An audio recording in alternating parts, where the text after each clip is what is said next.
à tous, c'est AS Crémy. Aujourd'hui, nous allons aborder ensemble un sujet très sensible, celui du harcèlement sexuel. Défini par le Code pénal français en son article 222-33 alinéa 1, comme le fait d'imposer à une personne de façon répétée des propos ou comportements à connotation sexuelle, qui soit portent atteinte à sa dignité, en raison de leur caractère dégradant ou humiliant, ou soit crée à son encontre une situation intimidante, offensante ou hostile.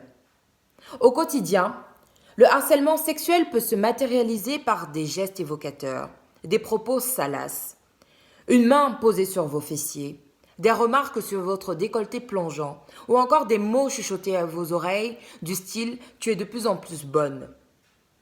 Une amie à moi a dû faire face à une telle situation, mettant en cause un de ses collaborateurs les plus proches. Elle avait jusqu'alors fait abstraction des gestes et remarques déplacées de celui-ci, jusqu'à ce que ce dernier l'agresse physiquement. Au moment de l'agression, m'a-t-elle dit, « J'ai bugué.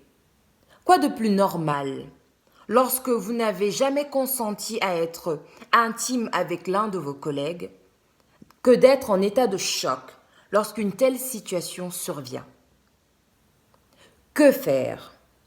Tout d'abord, vous devez calmement expliquer au coupable que vous n'êtes pas réceptif à ses avances et que son comportement constitue une infraction, un délit répréhensible par la loi. Cela vous permettra d'instaurer un rapport d'égal à égal. Mais il est à savoir que ce type de prédateur n'en a que faire de votre consentement. Bien que le harcèlement sexuel peut sembler être une pulsion sexuelle mal maîtrisée, en fait, il s'agit d'une histoire de pouvoir. Alors la seconde étape consisterait à en avertir au plus vite les supérieurs hiérarchiques de la personne mise en cause, ou alors toute personne pouvant exercer de l'influence sur lui. 5 femmes sur 100 seulement portent l'affaire devant un tribunal.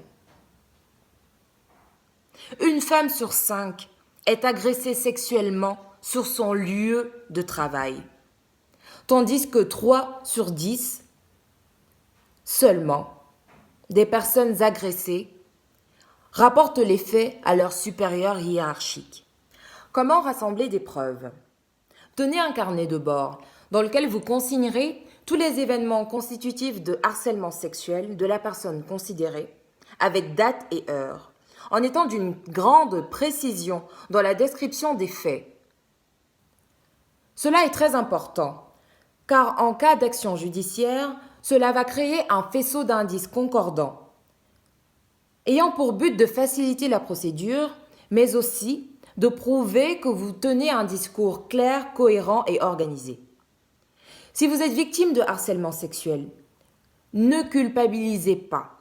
Votre amabilité ou encore votre style vestimentaire ne justifie pas un tel comportement à votre encontre. Et sachez dès aujourd'hui que la loi met à votre disposition des moyens afin de défendre votre intégrité, sans que vous ne cassiez un seul de vos ongles.